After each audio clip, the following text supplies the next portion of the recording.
Should we have a little talk?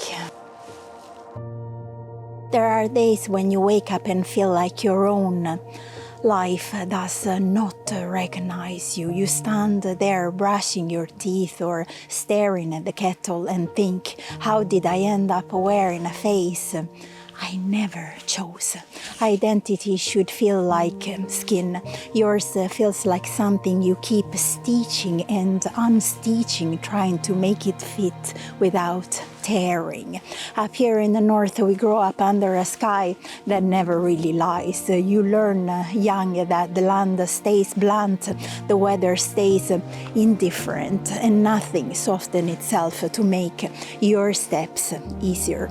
Somehow that blunt honesty makes the questions cut deeper. Who am I? Where do I belong? Am I allowed to be this version of myself without paying a price for it? Your gender questions sit in your chest like frost that will not melt. Your mind fires differently from other minds. Crowds scrape you raw. Noise bruises you. Your queerness arrives without apology, yet you still feel the world flinch when you speak it aloud. Family carries their own expectations like heavy stones, handing them down to you one by one as if you were responsible for keeping their stories intact. And you try to hold everything together just to be tolerated. But reality is some lives are too large for the expectations they were born into. Some identities refuse to flatten just to make other people comfortable. Some minds are shaped like northern coastlines, jagged, specific, honest to the point of pain. You are not failing anyone by being exactly as you are. You are only failing the version of yourself that learned to survive by disappearing.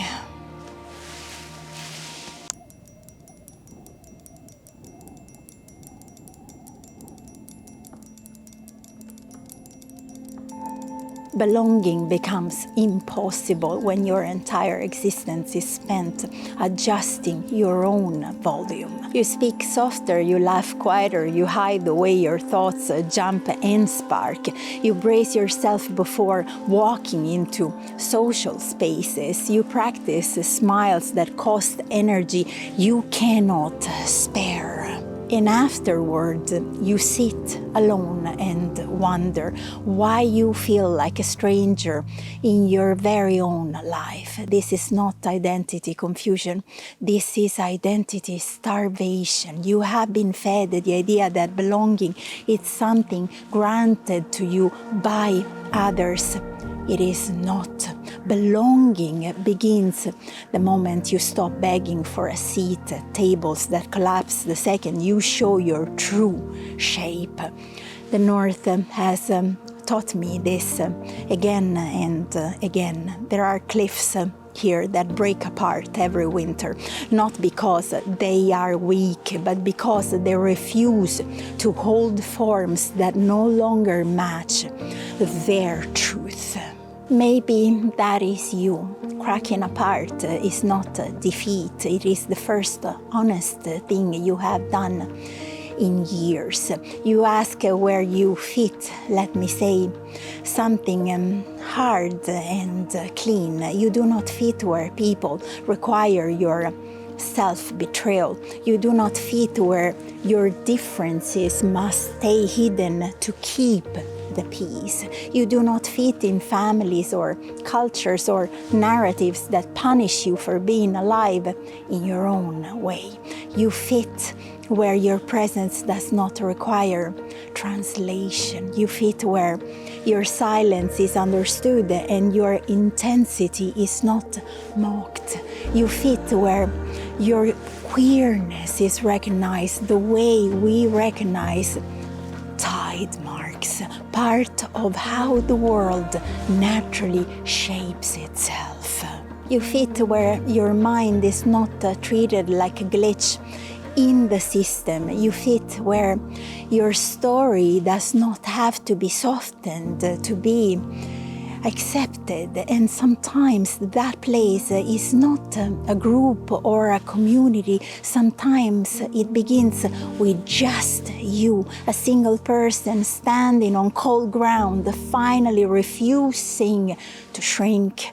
You will grieve the identities you outgrow. You will grieve the people who preferred the version of you that never really spoke.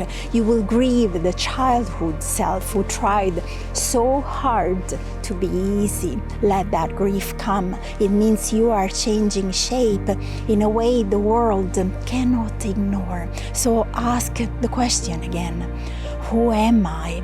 Ask it without flinching. Ask it like someone who is done carrying stories that do not belong to them. And when the truth rises, even if it scares you, even if it costs you, even if it sets your whole life in motion again, let it rise, because the moment you allow yourself to exist exactly as you are, the world may not get softer, but you will no longer wake each day as a stranger to your own life. End of transmission.